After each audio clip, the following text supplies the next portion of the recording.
normal reality.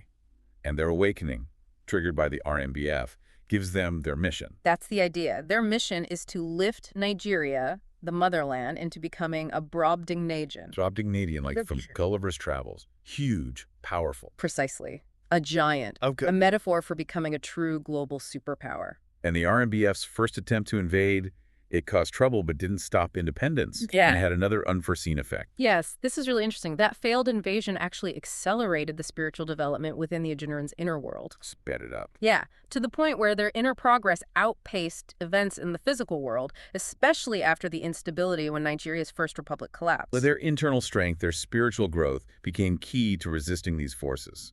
It seems so. And then you have these concepts, the MNES formation and Project 9G itself. They sound like ways to seal that portal the RMBF opened, like spiritual defenses being put up. Okay, closing the door. But the RMBF aren't completely gone from the physical world, are they? No. The text suggests they still exert influence. They apparently work on people in authority, encouraging apathy, holding back progress.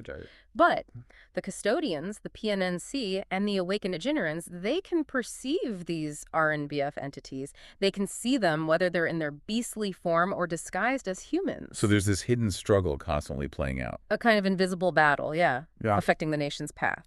And throughout all this, the Niger Kingdom is presented as this steady, guiding force committed to preserving Nigeria's future despite this cosmic battle. And the play itself, how does it actually begin? What's the opening scene? It starts right at the critical moment. Emperor Neroi Gabtek Agenera is warning the PNNC, the custodians, that the RNBF invasion is coming. That's the kickoff to their whole struggle. Right, okay.